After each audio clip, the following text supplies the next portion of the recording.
사랑하는 주님께서 우리에게 하나님의 은혜를 부어주시니 감사합니다. 우리가 주님 앞에 기도하는 우리의 기도에 하나님이 응답하실 줄을 믿습니다. 8일 동안 기도했던 우리의 기도에 주님께서 함께하여 주셨고, 이제 하나님 이틀 남은 우리의 심야 기도에 하나님께서 끝까지 지켜주셔서, 주님이여, 우리 하나님께서 정말 내가 나의 형제를 위해, 나의 자매를 위해 기도했더니 주님께서 이런 일을 이루어 주셨습니다 라는 고백이 우리 모두의 마음에 가득해질 수 있는 시간 될 수 있도록 하나님께서 도우시고 인도하여 주옵소서. 성령 하나님께서 은혜 더하여 주셔서 하나님이여, 정말로 우리가 목요일부터 있는 공예에서도 하나님께서 보시기에 정말 아름다운 일들이 하나님 아름답게 일어날 수 있도록 주님이여 도와주시고, 정말 주님께서 소원하고 하나님께서 기뻐하시는 일이 하나님이여 저희 안에서 정말 최선으로 드러날 수 있는, 그 하나님을 경험할 수 있고 하나님을 만나기에 부족함이 없는 시간이 될 수 있도록 하나님께서 도와주옵소서. 모든 말씀 우리 주님 예수님 이름으로 기도드립니다. 아멘. 하나님께서 우리에게 주시는 말씀은 사도행전 25장 13절부터 27절까지의 말씀입니다. 사도행전 25장 13절부터 27절까지의 말씀입니다. 우리 같은 목소리를 함께 읽도록 합니다. 같이 읽지요. 시작. 수일 후에 아그리빠 왕과 버니게가 베스도에게 문안하러 가이사랴에 와서 여러 날을 있었더니, 베스도가 바울의 일로 왕에게 고하여 이르되, 벨릭스가 한 사람을 구류하여 두었는데 내가 예루살렘에 있을 때에 유대인의 대제사장들과 장로들이 그를 고소하여 정죄하기를 청하기에, 내가 대답하되 무릇 피고가 원고들 앞에서 고소 사건에 대하여 변명할 기회가 있기 전에 내주는 것은 로마 사람의 법이 아니라 하였노라. 그러므로 그들이 나와 함께 여기 오매 내가 지체하지 아니하고 이튿날 재판 자리에 앉아 명하여 그 사람을 데려왔으나, 원고들이 서서 내가 짐작하던 것 같은 악행의 혐의는 하나도 제시하지 아니하고 오직 자기들의 종교와 또는 예수라 하는 이가 죽은 것을 살아있다고 바울이 주장하는 그 일에 관한 문제로 고발하는 것뿐이라.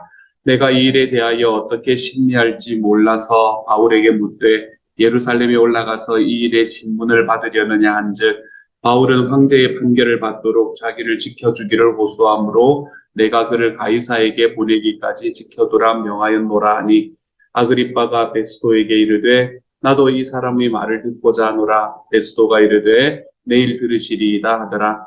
이튿날 아그리빠와 버니게가 크게 위험을 갖추고 와서 전부장들과 시중의 높은 사람들과 함께 접견 장소에 들어오고 베스도의 명으로 바울을 데려오니, 베스도가 말하되 아그리빠 왕과 여기 같이 있는 여러분이여, 당신들이 보는 이 사람들은 유대의 모든 무리가 크게 외치되 살려두지 못할 사람이라고 하여 예루살렘에서와 여기서도 내게 청원하였으니, 내가 살피건대 죽을 죄를 범한 일이 없더이다.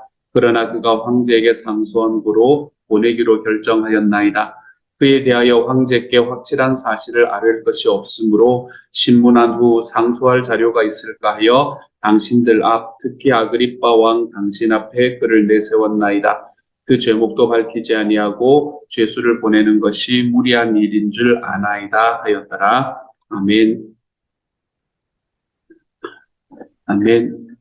오늘의 말씀을 보면 먼저 아그리빠 왕이라는 사람이 등장을 합니다. 이 버니게라는 사람은 어떤 사람인지 정확하게 모르지만 아마도 아그리빠라는 사람의 가장 최측근이었던 사람인 것 정도로, 이 사람 정도로 생각을 할 수 있을 것 같습니다.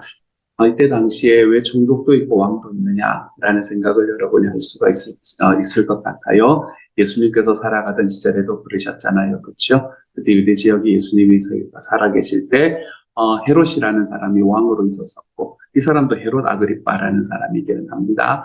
그 사람이 왕으로 있었었고, 또 본디오 빌라도라는 사람이 그걸로 총독으로 있던 그런 시절이었잖아요. 그는 이제 왕과 총독이 함께 있었던 것은 아니고요. 사실은 이 헤롯이라는 사람의 가문에서 가장 위대했던 사람은 소위 말하는 대헤롯이라고 불리는 바로 그 사람입니다. 주전 4년에 예수님께서 돌아가시던 해에 죽었던 그 사람이요. 예수님께서 이 땅에 태어나실 때에 그 태어난 아이가 유대의 왕이 될 거다라는 이야기를 듣고 난 다음에 그 모든 자녀들, 2살 미만의 자녀들 다 죽여라라고 이야기를 했던 그 사람이 바로 헤롯이라는 사람이, 소위 말하는 대헤롯이라는 사람입니다. 그 사람은 유대에 있던 그때 당시까지는 낙후되어 있었던 성전을 다시 한번 크게 리노베이션을 했던 사람이기도 하고요. 하여간 이 사람은 이제 원래는 유대인은 아니라 원래는 다른 나라 이방인 사람인데, 이건 로마에 굉장히 충성한 일 때문에 이 로마에서 이 나라 전체의 왕으로 삼아주었던 사람입니다. 이 사람이 일단 유대 전체를 다스리고 있었어요. 유대 전체라고 이야기를 하면 이제 유대는 유대가 있었었고, 그때 유대가 있었었다면 아니면 그 바로 위에 사마리아도 있었고, 그 바로 위에 갈릴리도 있었고, 오른쪽으로 가면 뭐 이두메, 이 데가볼리 이런 나라들이 많이 있었었거든요. 그런 여러 가지 나라들 전체의 왕으로 세움을 받았던 사람이 바로 이 대헤롯이라는 사람이었습니다. 이 사람이 왕으로 그걸 받고 있다가 이제 분봉을 받고 있다가 그러다가 그곳에서 죽게 되었죠. 그렇죠? 주님께서 태어나시던 주전 4년 정도의 헤롯이라는 사람이 죽게 되거든요. 그렇게 죽은 이후에 그 나라가 누구에게로 쪼개져서 나누어지나 하면 자기의 자녀들에게 쪼개져서 나누어지게 됩니다.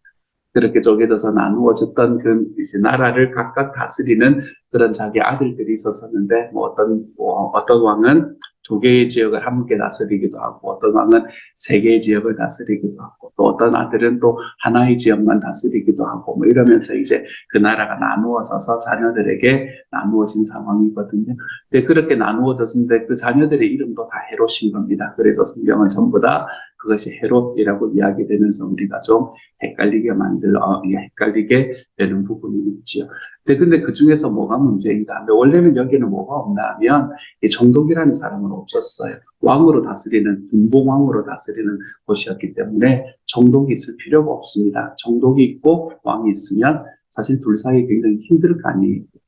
그렇기 때문에 원래는 이곳에 정독을 배치하지 않았습니다. 그런데 이 사마리아와 유대를 다스리던 이 헤롯이라는 사람이 있었습니다. 그 헤롯 뒤에 이름이 다 붙는데, 그 헤롯 뒤에 이름은 제가 기억이 안 납니다. 어쨌든, 이 헤롯의 아들이었던 사람이 있었습니다. 그 사람이 그때 당시에 그곳에서 큰 반란이 일어났는데, 그 반란에 대해서 강하게 군사적으로 그가 반응을 하면서 그곳에서 수천 명이 되는 사람이 죽는 그런 일이 역사 속에서 일어나게 됩니다. 그리고 이제 그렇게 사람들이 수천 명이 죽고 났더니 로마의 황제에게 이야기를 했겠지요. 이런 일이 있어서 이렇게 해서 사람이 죽었습니다.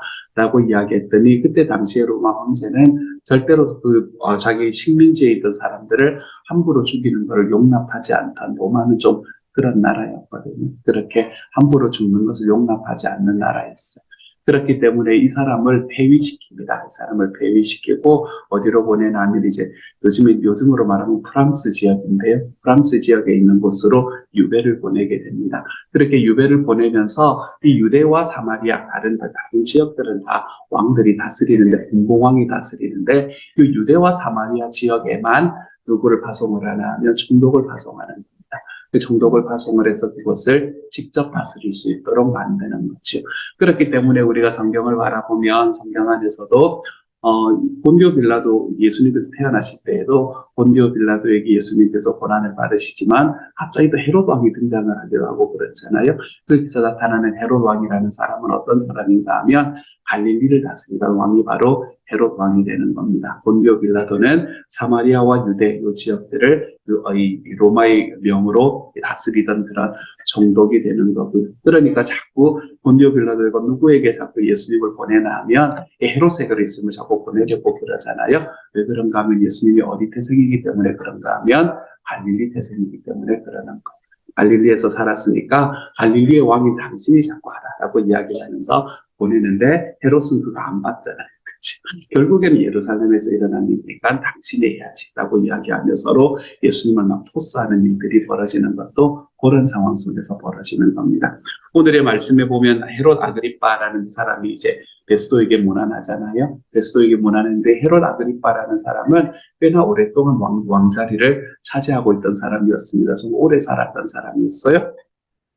그렇기 때문에 이제 막 온 베스도로는 좀 정치적으로는 좀 부담스러운 사람이었겠죠. 그렇죠. 그래서 이제 북쪽에 있는 갈릴리의 왕이 있는데 이 북쪽에 있는 갈릴리의 왕이 찾아와가지고 베스도에게 오는 겁니다. 이 가이사랴하고 그리고 예루살렘 이런 곳들은 이제 유대 지역에 속해 있기 때문에 그 유대 지역 전체를 담당하는 이 베스도를 문안하러 가이사랴로 오게 되는 그런 일들이 일어납니다. 그러므로 아그리빠 왕과 이 베스도라는 사람은 서로는 사실은 크게 직접적으로 연결이 되어 있는 사람들은 아닙니다. 한 사람은 왕이고 한 사람은 총독이라고 그래서 베스도라는 사람이 아그리빠 왕의 밑에 있는 수하이구나라고 생각을 할 수도 있는데 여러분 절대 그렇지 않습니다. 그냥 각자의 자리를 다스리던 사람들이었어요. 근데 베스도가 이제 막 왔기 때문에 이제 아그리빠 왕을 좀 더 세워주는 듯한 느낌이 오늘의 말씀에서는 나타납니다. 그러므로 수위주에 앞에 괄호가 하나 빠진 셈이겠죠. 그렇죠?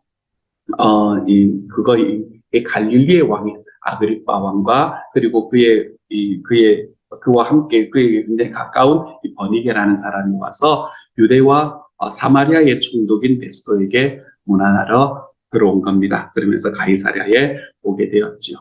그리고 난 다음에 여러 날을 있었는데 베스도가 이제 바울의 일로 왕에게 고하는 거예요. 왕에게 고했다 이런 말들이 자꾸 있어서 수화같이 느껴지지 않습니까? 그렇지? 하지만 절대로 그렇지 않다는 겁니다. 하지만 자기의 이제 이전에 있었던 총독이었던 벨릭스가 한 사람을 고려해 줬는데 뭐 이런 일이 있었다. 그래서 내가 예루살렘에 가서 나한테 심판을 받겠느냐라고 이야기했더니 아니라고 이 로마의 시저에게 황제에게 심판을 받겠다고 이야기를 해서 내가 지금 그 사람을 보류해 두고 있다. 뭐 이제 이런 이야기를 쭉 하고 있습니다.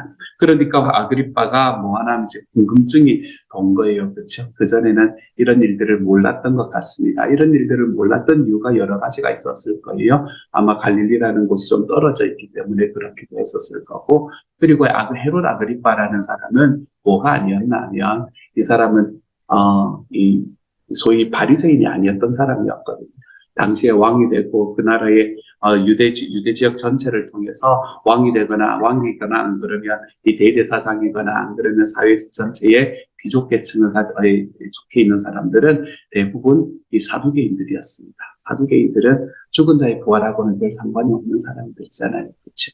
그래서 바울이 예전에 예루살렘에서 사람들에게 한번 맞아 죽을 뻔할 때도 내가 죽은 자의 부활 때문에 지금 이런 일을 당하고 있다. 그러니까 바리새인하고 사두개인하고 서로 막 대립하는 그런 일도 우리가 보았잖아요. 이 사람들은 부활하고 뭐 죽은 후의 세계, 뭐 죽은 후의 부활 이런 거하고는 별 상관이 없는 사람들이었거든요. 그러니까 누가 죽었다가 살았더라 이런 이야기가 이 사람들에게는 큰 문제도 없고 큰 이슈도 안 되는 그런 사람들이었습니다. 헤롯 아그리빠도 그 중에 한 사람이었고, 그렇기 때문에 헤롯은 뭐 그런 이야기를 들었더라도 그냥 심상히 여겨버리고 그냥 한 귀로 듣고 한 귀로 흘려버렸을 그런 일이었을 겁니다. 그런데 지금 왔는데 이 총독을 만나러 왔는데 이 총독이라는 사람이 가장 중요하게 지금 이야기하는 게 지금 이 사람 바울이라는 사람의 이야기라는 말이에요. 그랬더니 이게 그냥 넘어가는 일이 아니구나라는 마음을 가지게 되었던 것 같습니다. 그래서 헤롯 아그리빠 왕이 지금 뭐를 가지냐면 호기심을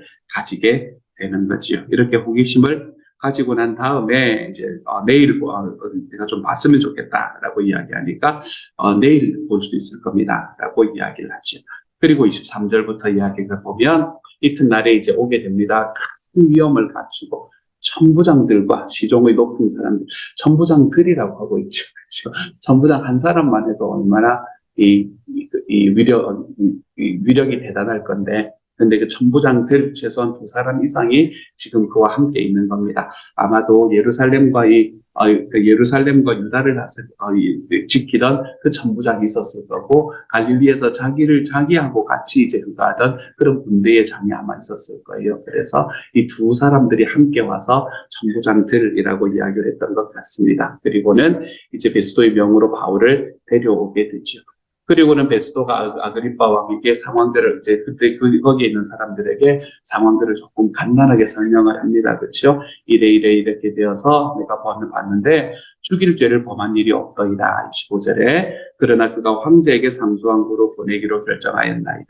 그에 대하여 황제께 확실한 사실을 알릴 것이 없으므로 신문한 후 상수할 자료가 있을까 하여 당신들 앞, 특히 아그리빠 왕 당신 앞에 그를 내세웠나이다. 사실은 26절은 이유는 아니지요. 그렇죠? 아그리파 왕이 그냥 보고 싶다. 그래서 보여주는 거지. 사실은 이런 일이 있는 건 아닙니다. 뭐 요즘에도 우리나라에도 굳이 우리나라뿐만 아니라 요즘 우리의 시대에도 권력 있는 사람이 와서 뭐 하고 싶다 그러면 어떤 이유를 대서든지 그거를 맞춰주는 그런 것이 일반적이지 않습니까? 당시에 로마에도 그랬던 것 같아요. 이제 처음 물론 총독과 유황이라는 사람이 서로 그거야 지위와 똑같은 지위를 가지고 있는 사람이었지만 자기를 처음 와서 이곳에 적응을 해야 되는 사람이고 헤롯 아그리파라는 사람은 벌써 수십 년을 이곳을 다스리던 사람이었기 때문에 그 사람의 호의를 사야, 호감을 사야 되는 일이 이 총독에게는 분명히 있었을 겁니다. 그래서 원래는 이런 의미가 아닌데 그런 이야기를 붙여가면서 바울을 아그리파 왕 앞으로 데리고 오지요. 그래서 그 죄목도 밝히지 않고 죄수를 보내는 것이 무리한 일인 줄 아나이다 라는 이야기까지 오늘의 말씀이 이야기가 됩니다. 실제로 아그리파 왕에게 바울이 어떤 이야기를 했는가라는 것은 내일의 말씀에서 함께 만날 수 있게 될 것 같습니다. 오늘의 말씀을 가만히 보면 누구의 이야기가 참 많이 생각나냐 하면 예수님의 이야기가 참 많이 생각이 납니다.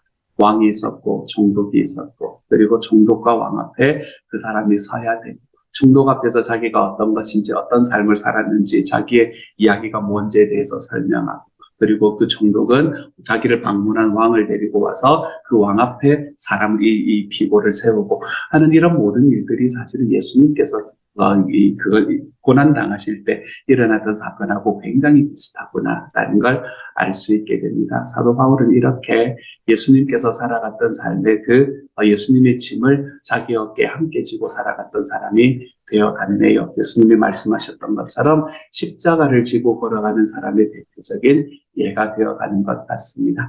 이 말씀을 가만히 바라보면서 나는 내 삶 속에서 어떤 십자가를 지고 걸어가는가라는 생각을 한번 해보게 되었습니다. 사도 바울은 그가 살아가는 삶 가운데 예수님께서 살아갔던 삶의 모습과 거의 비슷한 모습을 띠게 됨으로써 정말 예수님께서 지셨던 그 십자가를 자기의 삶 속에서 온전하게 지고 있다는 것을 우리에게 몸으로 보여주었는데 나는 내 삶 속에서 어떤 십자가를 지고 있는가라는 걸 한 번쯤 생각해 보게 되었습니다. 나는 예수님을 믿는다고 이야기하면서 예수님을 믿기 때문에 내 삶에 오는 고난들이 있다라는 걸 한 번쯤 생각해 보게 되었어요. 예수님을 믿고 예수님을 알고 예수님 앞에 기도하면 내 삶의 모든 것들을 주님께서 응답해 주시고 내 삶을 기쁨으로 인도해 주시고 내가 주님을 믿게 될 때에 내가 갖게 되는 이 어드밴티지들이 얼마나 많은지 모르지 않습니까? 그렇지? 그런 어드밴티지들이 내 안에 너무나 많지만 그럼에도 불구하고 그것들에 내가 너무 취해서 살아가는 것은 아닌가라는 걸 한 번쯤 생각해 보게 되었습니다. 우리가 보통 그런 이야기가 있잖아요. 권리가 계속해서 지속이 되면 아니다. 무슨 말이에요? 호의가 지속되면 그게 자기 권리인 줄 안다. 이렇게 감사합니다, 사모님. 호의가 지속되면 권리인 줄 안다라는 이야기가 우리말에 있지 않습니까? 우리 하나님께서 우리들에게 주시는 거는 사실은 하나님의 호의잖아요. 그렇지? 우리가 권리가 있어서 받는 게 아니고 우리가 권리가 있고 내가 자격이 있어서 받는 게 아니고 하나님께서 우리가 권리가 없고 자격이 없는데도 불구하고 계속해서 하나님의 은혜를 하나님의 호의를 우리에게 베풀어 주셨기 때문에 내가 여기 서 있게 되는 거거든요. 그렇게 내가 여기 서 있는 그 하나님의 호의를 받고 살아가는 사람으로서 주님께서 우리에게 말씀하시는 내가 나의 영광을 받기 위해서는 고난도 함께 받아야 될 것이다. 그런데 네가 지금 당하는 고난이 네가 장래에 너에게 올 영광과 비교해 보면 아무것도 아니라는 것을 너는 좀 알아야 좋겠다라고 이야기하시는 그 예수님의 말씀을 쫓아서 나는 내 주님을 믿는 것 때문에 내 삶에 다가오는 그 고난들을 나는 겪고 있는가? 나는 예수님의 십자가를 내 어깨에 짊어지고 살아가고 있는가라는 것을 다시 한번 돌아보게 됩니다. 여러분, 주님의 십자가를 진다라는 게 되게 어렵고 힘들어 보이잖아요. 십자가라는 이야기가 우리에게 주는 그 아우라가 있기 때문에 그렇습니다. 십자가, 죽음, 이런. 근데 여러분, 절대로 예수님 위해서 막 죽지 마세요. 예수님 위해서 살지, 예수님 위해서 막 죽으려고 그러지 마세요. 여러분의 삶 속에서 그렇게 하나님 앞에 살아가는 과정 속에서 주님께서 우리에게 주시는 그 주님의 십자가는 뭐라고 말씀하셨나 하면 가볍다라고 이야기하십니다. 주님의 십자가는 가볍습니다. 여러분. 내가 이 땅을 살아가는 과정 속에서 내 삶 속에 일어나는 삶의 어려움과 아픔들과 비교해 보면 내가 내 삶을 내 혼자 끌고 가기 위해서 힘써서 걸어갈 때 내가 겪어야 되는 모든 것과 비교해 보면 주님이 주시는 십자가는 가볍다라고 이야기를 하는 거죠. 어떤 예를 들 수 있을까요? 대표적인 예가 이런 예를 한번 들어볼까요? 뭐 구체적인 예는 아니지만 내가 누군가와 관계가 틀어져서 내가 누군가의 마음 때문에 막 힘들어요. 그걸 내가 평생 가지고 내가 저 인간 절대로 안 버리라고 이제 이러면서 지나가는 삶이 있다고 한번 생각해 봅시다. 그렇게 우리의 평생을 걸어가는 삶이 우리의 삶의 첫 번째 옵션이고 또 하나의 옵션은 뭔가 하면 주님께서 나를 사랑하신 사랑을 내가 경험하고 알기 때문에 아유 웬만하면 용서하며 살지 라고 이야기하며 내가 진짜 절대로 내 마음을 쏟아놓고 싶지 않은 그 사람에게 내가 손을 한 번쯤 내어 밀어보는 그런 삶을 선택해보는 것. 두 번째는 예수님께서 우리에게 주신 십자가거든요. 그것도 어려운 일입니다, 여러분. 하지만 내가 정말로 그 한 사람을 마음에 딱 품고 그 사람을 늘 저주하면서 내가 저 인간은 우리가 이렇게 우리의 평생을 사는 것과 비교해 보면 두 번째 일은 처음 시작은 어려울지 몰라도 우리의 삶에서 얼마나 가벼운 일로 우리에게 다가오는지 모르게 되는 거죠. 그러므로 사랑하는 여러분, 주님의 십자가를 진다는 건 우리의 삶의 영광스러움이 담보되어 있는 삶의 방식입니다. 우리의 삶의 영광스러운 삶이 담보되어 있는 그 삶의 방식인 주님의 십자가를 진다라는 이 일이 저와 여러분의 삶에서 좀 일어나 볼 수 있기를 우리 주님의 이름으로 소망합니다. 주님의 십자가는 가볍습니다, 여러분. 내가 생각하면 무거워 보이지요. 왜냐하면 내가 정말로 그것들을 지고 싶은 마음들이 별로 없기 때문에 그래요. 왜 지고 싶지 않아요? 내 마음대로 하고 싶거든요. 우리가 내 삶의 주인이 되고 싶거든요. 내가 생각하는 게 옳거든요. 그렇기 때문에 그렇게 다른 이야기를 듣고 싶지 않아요. 그러니까 우리는 뭐를 하나 하면 내가 예수님의 십자가를 진다라는 게 절대로 쉬운 일이 아니다라고 생각합니다. 하지만 우리가 그 길로 실제로 순종해서 걸어보기 시작하면 그것이 진짜 내 삶에 주시는 하나님의 영광이 얼마나 큰지, 내 삶에 그것이 얼마나 쉬운 길인지, 내가 진짜 그거를 내 혼자 힘으로 어떻게든 여러분 이것과 비교해보면 얼마나 쉬운 일인지를 우리가 경험할 수 있게 되는 겁니다. 그러므로 사랑하는 여러분, 바울이 살아가는 이 삶의 모습을 통해서 우리에게 예수님의 십자가를 지고 있는 바울의 모습을 우리에게 보여줍니다. 그리고 이 과정을 내일 우리가 보면 더 자세하게 알겠지만 바울은 너무나 쉽게 넘기고 있어요. 예수님이 보여주셨던 그 삶은 우리에게 너무 힘들고 어려운 모습을 사실은 많이 보여줬는데 바울은 이 길을 너무나 쉽게 지나갑니다. 나중에 아그리파 왕이 나중에 한 이야기지만 바울의 이야기를 듣고 난 다음에 홀딱 넘어갈 뻔해요. 홀딱 넘어가서 예수를 믿을 뻔해요.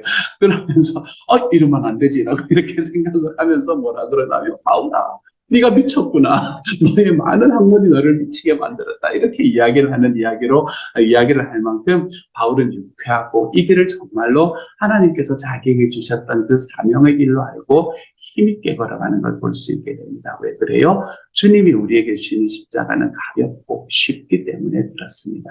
그러니까 사랑하는 여러분, 우리가 살아가는 삶 속에서 가볍고 쉬운, 하지만 우리들의 삶 속에서 절대로 놓고 살아가서는 안 되는 이 주님의 십자가를 우리의 삶에서 지고 걸어가 볼 줄 아는 저와 여러분이 되어가시기를 소망합니다. 자꾸 내 십자가 끌고 내 힘으로 내 십자가 끌고 그게 무겁거든요, 여러분. 그것 끌고 끈대며 살아가지 마시고요. 주님과 함께 하기 때문에 훨씬 더 우리의 삶을 가볍고 즐겁게 만들어줄 그 주님의 십자가를 좀 붙들고 걸어가 볼 수 있는 하나님의 사람이 되어가시기를.